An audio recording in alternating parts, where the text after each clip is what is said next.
Buen día a todos, espero que estén súper bien en el día de hoy. A continuación vamos a hablar sobre la guía de la fase 3, teorías y conceptos de emoción.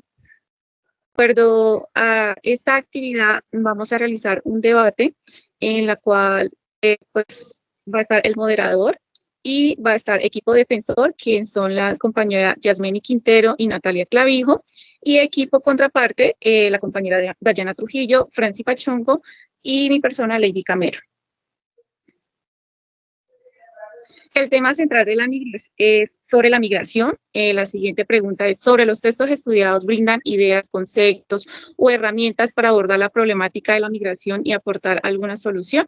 A continuación, la compañera Yasmeni pues, nos dará su opinión respecto a esta pregunta orientadora. Gracias, compañera.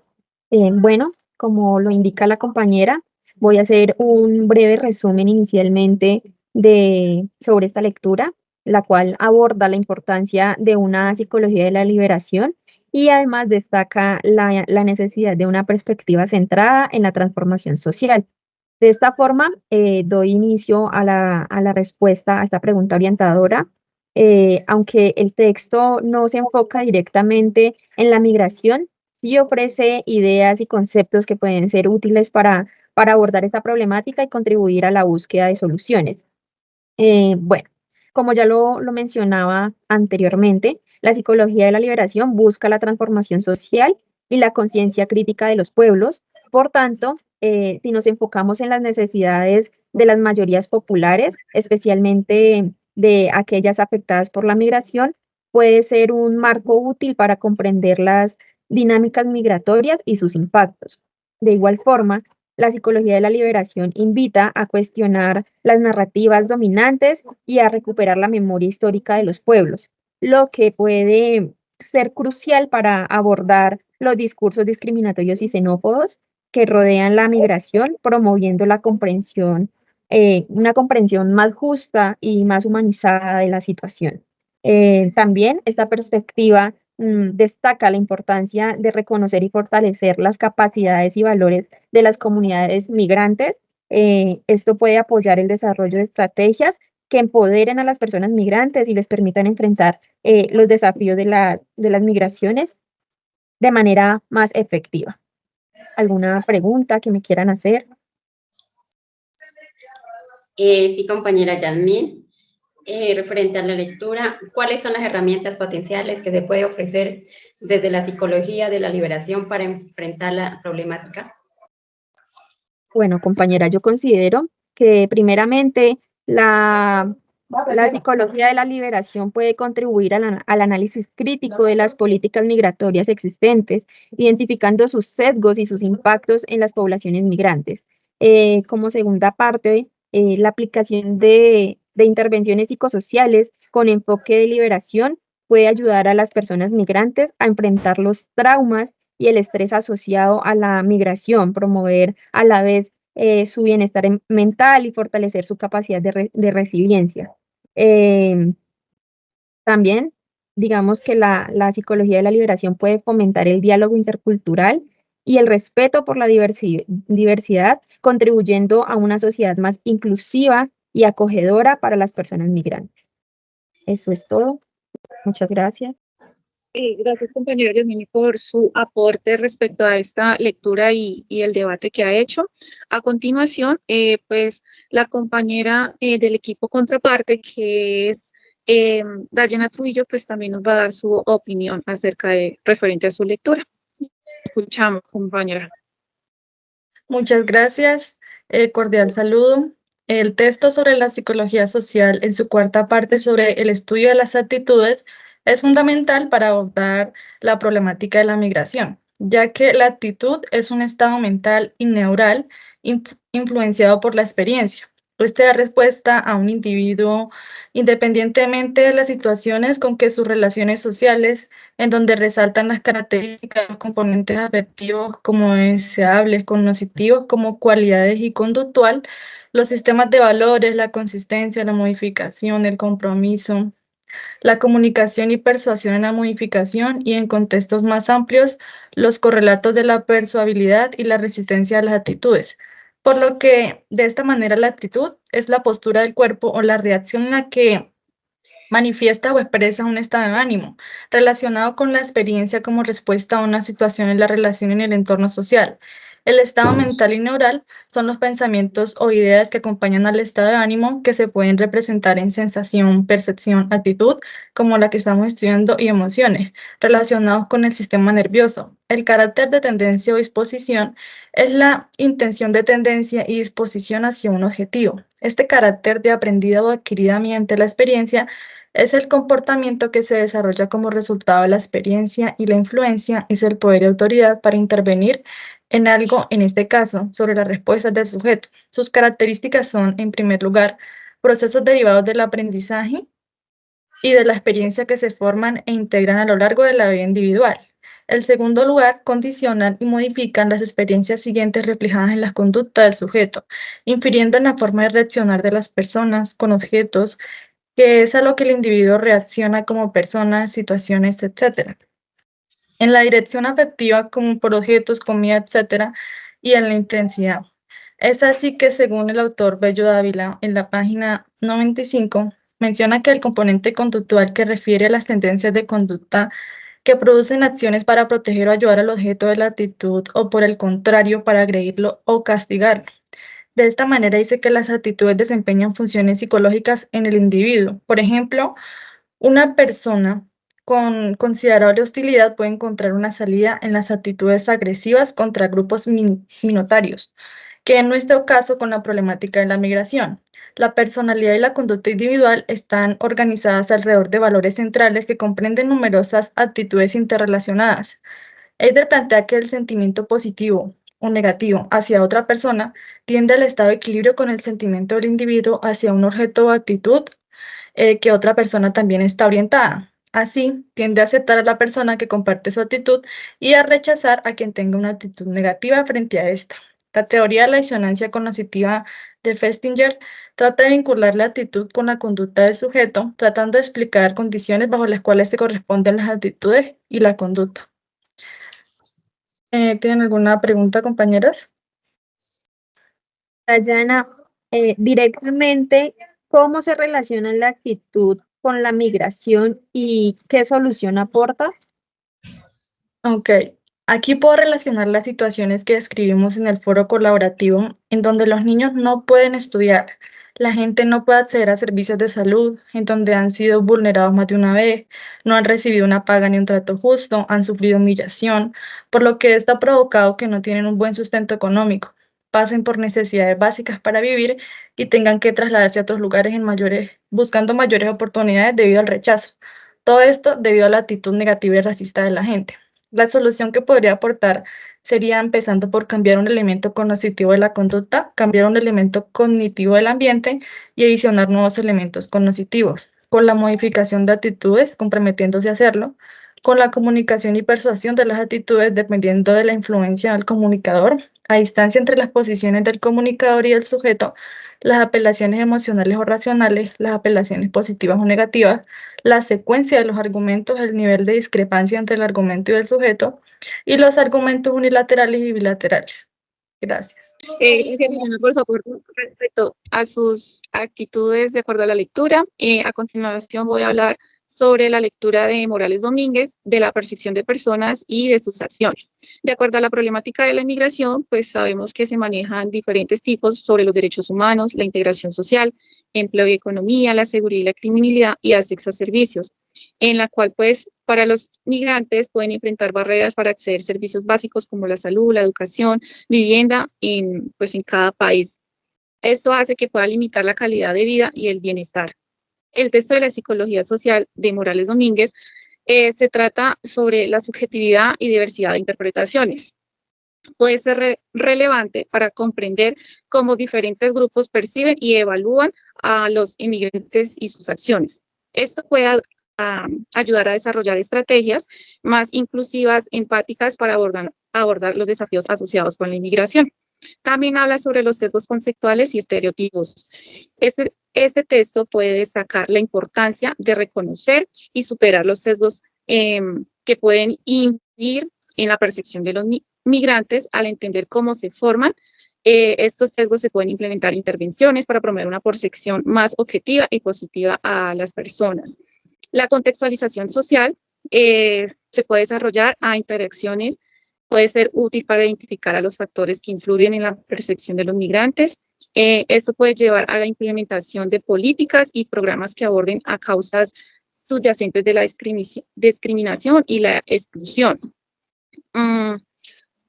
También habla sobre la omisión de factores sociales. El autor considera adecuadamente los factores sociales como normas sociales, los roles, las relaciones, el poder y los sistemas de significado que influyen en nuestra percepción de las acciones de los demás.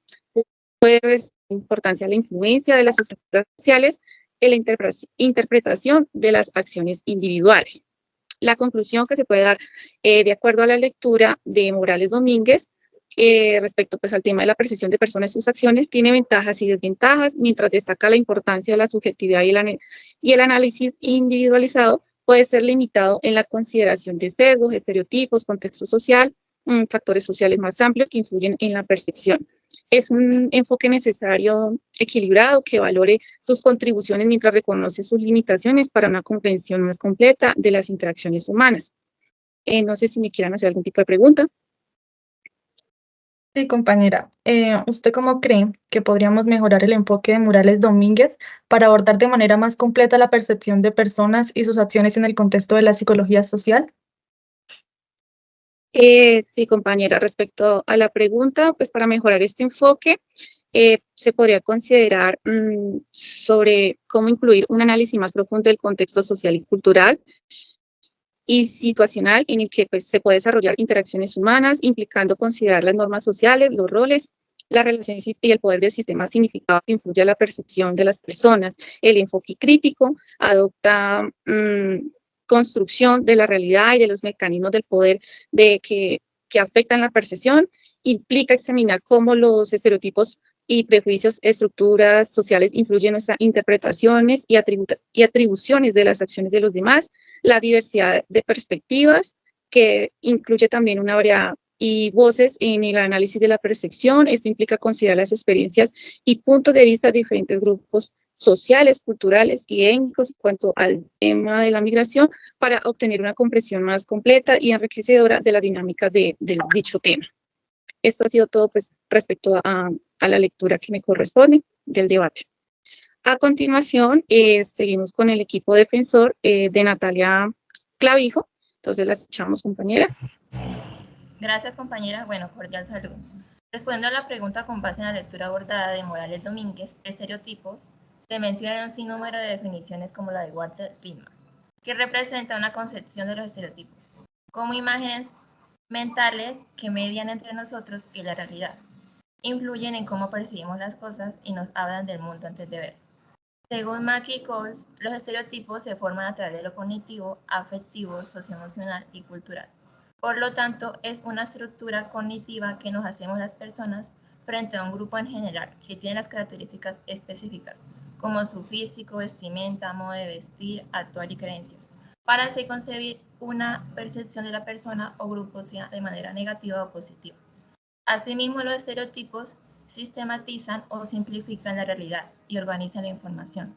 Por lo mencionado, esto puede conducir a la creación de estereotipos negativos por cualquier información verídica, falsa o sin confirmar. Por ejemplo, los estereotipos sobre los migrantes venezolanos, de que son perezosos, dueños de lo ajeno y de los que le quitan los trabajos a los demás. Esto sucede ya que nos guiamos muchas veces por lo que escuchamos de los demás y no por nuestras propias experiencias. Por esto se puede crear una percepción generalizada, ya que todos los migrantes no realizan estas acciones indebidas. Consigo esto afecta a los migrantes, ya que les produce preocupación por si su comportamiento confirma estos estereotipos negativos sobre ellos, además de fomentarles un incremento de ansiedad y una reducción en su rendimiento. Igualmente, afecta el cómo son tratados en la sociedad. También los estereotipos pueden ser inconscientes, lo que significa que pueden afectar nuestra actitud y comportamientos, ya que seamos conscientes de ello, lo que resulta en prejuicios y discriminación.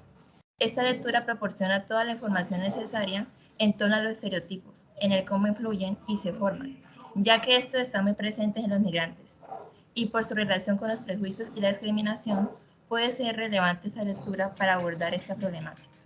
Como solución de la lectura, se puede sensibilizar a la sociedad sobre el impacto de los estereotipos en la percepción hacia los migrantes en la sociedad y fomentar la información objetiva sobre la migración para desafiar los estereotipos negativos y promover una percepción hacia los migrantes porque son personas que fueron afectadas por las condiciones sociales y políticas de su país y solo buscan mejores oportunidades. ¿Alguna pregunta, compañeras? Sí, compañera Natalia, ¿cómo podemos combatir los estereotipos hacia los migrantes? Bueno, según mi opinión, es difícil derribar los estereotipos hacia los migrantes, ya que necesita un trabajo continuo y unión por parte de la sociedad para lograrlo. Sin embargo, se puede comenzar desde uno mismo, tratando de liberarse de esos estereotipos y no dejarnos llevar por los comentarios impuestos por los demás, verificando la información y practicando la inclusión hacia los migrantes. Gracias. Vale, compañera, gracias a usted por su aporte. A continuación, damos paso a la compañera Franci Pachón. Escuchamos, compañera. Referente a la lectura, dice que se señalan 5 elementos como fundamentales de la construcción de la realidad: la conciencia, el mundo intersubjetivo, la personalidad, el carácter básico, la conciencia, la interacción social. ¿Que cree esquemas típicas en el lenguaje? Estas personas buscan dialogar con los demás utilizando un lenguaje adecuado, evidenciado con ganas de trabajar y salir adelante. También tiene aspectos positivos. Para su familia se dice que toda conciencia es conciencia de algo. No hay una conciencia vacía, no hay conciencia de nada, ni tampoco de sí misma. Esto quiere decir que si los migrantes son conscientes de cómo deben trabajar, deberían aportarle más a la sociedad. También se dice que en la lectura, que los primeros filósofos se muestran cómo el ser humano es la base del ejercicio de su propia inteligencia y racionamiento. Intenta dar respuestas a las inquietudes que nacen del propio ejercicio de esa realidad naciente frente al mundo. Debe pasar muchos años antes de que el hombre centre su atención en sí mismo. También se dice que para los autores la realidad se establece como una conciencia de un proceso dialecto entre relaciones sociales, hábitos típicos y instrumentos sociales. Las tesis principales son que la realidad se constituye socialmente y que la sociología del conocimiento debe ocuparse en analizar los mecanismos por los cuales se lleva a cabo la construcción social de la realidad. Reconocen como las claves de los términos realidad y el conocimiento definen la realidad como una calidad propia de los fenómenos que lo reconocen como dependientes de nuestra propia evolución. También se dice que los seres humanos, quienes definen una situación como real, pueden definirla de una u otra manera posteriormente, por lo que podemos entender. Solo posteriormente la situación definitiva como real se hace independiente de la voluntad humana y se edifica, tornando validez de dificultades de los autores. Según los autores, la sociología del conocimiento debe ocuparse de cómo el conocimiento interpreta y constituye la realidad, especialmente la realidad de la vida cotidiana. ¿Alguna pregunta, Muñoz? Bueno, compañera, según la lectura, ¿por qué ha sido tan difícil que los migrantes venezolanos encuentren soluciones a sus problemáticas? Teniendo en cuenta el contexto de la lectura, la situación que se viene presentando en nuestro país con los migrantes de Venezuela, podemos decir que si estas personas utilizaran su propia inteligencia y racionamiento, podrían buscar diversas soluciones para vivir en un mundo mejor. ¿Por qué esperar que pasen las cosas negativas para que el hombre centre su atención en sí mismo? Esto muchas veces suele pasar porque el ser humano está centrado con todo lo que pasa en el mundo externo. Por otra parte, si estas personas pensaran en todos los factores negativos de su entorno, no solo el instrumento de la razón, tendrían varias alternativas de solución y hallarían posibles soluciones a las problemáticas que día a día es más evidente en nuestro país. Teniendo en cuenta que la realidad se establece como consecuencia de un proceso dialéctico entre relaciones sociales, hábitos tipificados, estructuras sociales, miradas desde un punto de vista social, desde el ámbito individual, interpersonales, simbólicas, interacciones de roles y formaciones de la identidad. Porque el sentido y el carácter de esta realidad es comprendida y explicada por medio del conocimiento, lo que quiere decir que si estas personas interactúan con la sociedad, aportarían aspectos positivos, asumiendo roles de liderazgo, aportando sus conocimientos, sería más fácil su desarrollo personal en nuestro país. Y a la vez ayudarían a la construcción social de la realidad, porque se dice que la realidad se constituye a medida que el hombre va avanzando, puede ser individual o colectiva. Gracias. Compañeras, cada una, pues su reflexión, su aporte de acuerdo a las lecturas, que ha sido muy interesante, puesto que pues habla como la lucha por la dignidad y la justicia en cuanto a los migrantes, los estereotipos, los artículos también relacionados a las instituciones y estructuras sociales en inmigración. Pues eso ha sido todo. Gracias por sus aportes y nos veremos en una próxima. Muchas gracias. Excelente día. Gracias. Hasta pronto.